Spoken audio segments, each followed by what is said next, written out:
Hey guys, so today we're reading Judges chapter 20, and today's verse of the day is John 3 verse 17. For God did not send his Son into the world to condemn the world, but to save the world through him. Amen.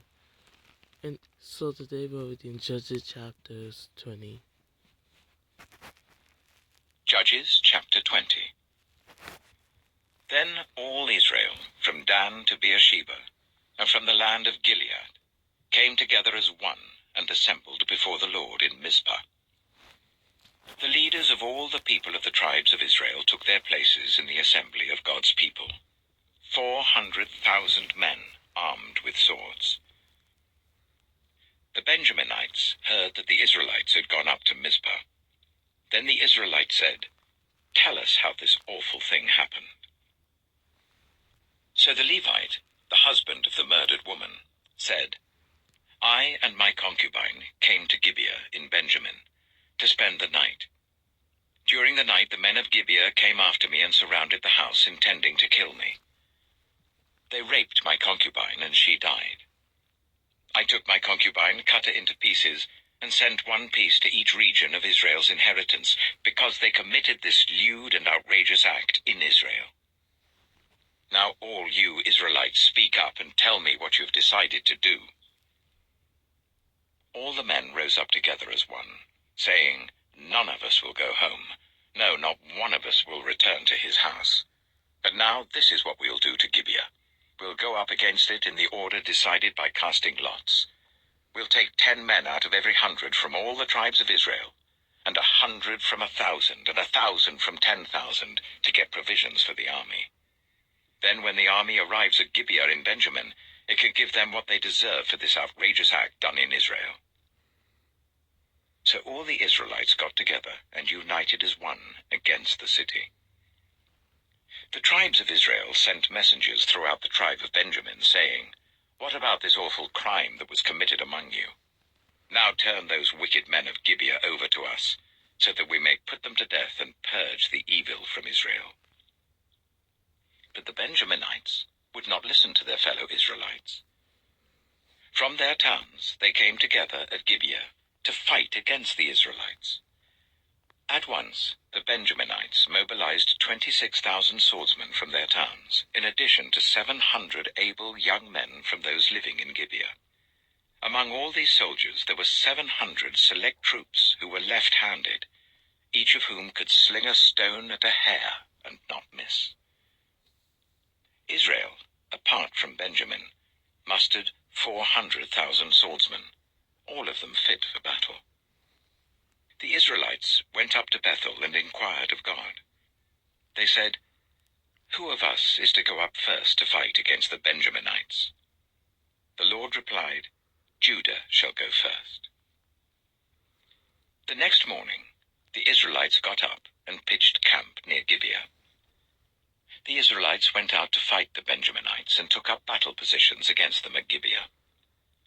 The Benjaminites came out of Gibeah and cut down 22,000 Israelites on the battlefield that day.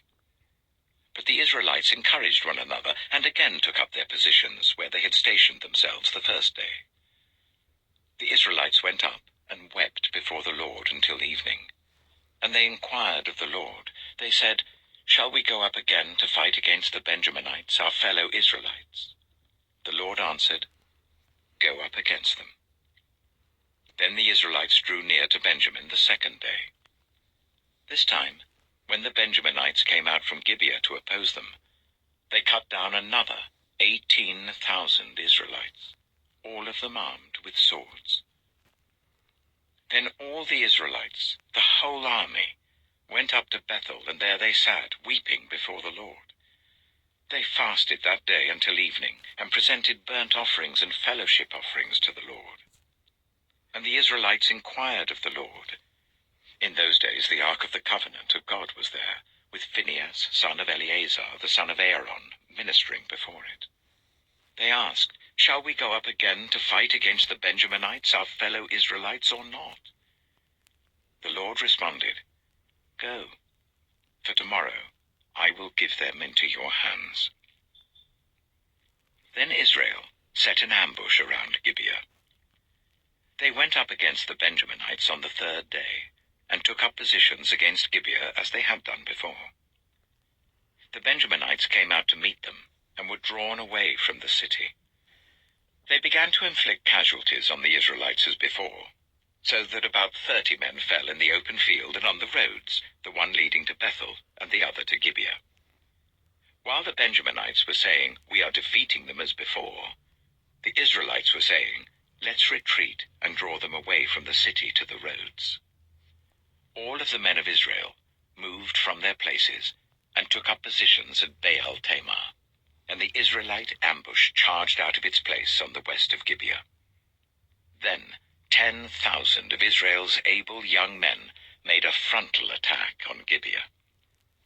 The fighting was so heavy that the Benjaminites did not realize how near disaster was. The Lord defeated Benjamin before Israel, and on that day the Israelites struck down 25,100 Benjaminites, all armed with swords. Then the Benjaminites saw that they were beaten. Now the men of Israel had given way before Benjamin, because they relied on the ambush they had set near Gibeah. Those who had been in ambush made a sudden dash into Gibeah, spread out and put the whole city to the sword. The Israelites had arranged with the ambush so that they should send up a great cloud of smoke from the city, and then the Israelites would counterattack. The Benjaminites had begun to inflict casualties on the Israelites, about 30, and they said, "We are defeating them as in the first battle." But when the column of smoke began to rise from the city, the Benjaminites turned and saw the whole city going up in smoke. Then the Israelites counterattacked, and the Benjaminites were terrified because they realized that disaster had come on them. So they fled before the Israelites in the direction of the wilderness, but they could not escape the battle. And the Israelites who came out of the towns cut them down there. They surrounded the Benjaminites, chased them, and easily overran them in the vicinity of Gibeah on the east. 18,000 Benjaminites fell, all of them valiant fighters. As they turned and fled towards the wilderness to the rock of Rimmon, the Israelites cut down 5,000 men along the roads. They kept pressing after the Benjaminites as far as Gidom, and struck down 2,000 more. On that day, 25,000 Benjaminite swordsmen fell, all of them valiant fighters. But 600 of them turned and fled into the wilderness to the rock of Rimmon, where they stayed for 4 months. The men of Israel went back to Benjamin and put all the towns to the sword, including the animals and everything else they found. All the towns they came across they set on fire. Amen. So that was Judges chapter 20, and tomorrow we'll read Judges chapters 21. I'm going to end it off here, and you guys have a blessed night. Amen.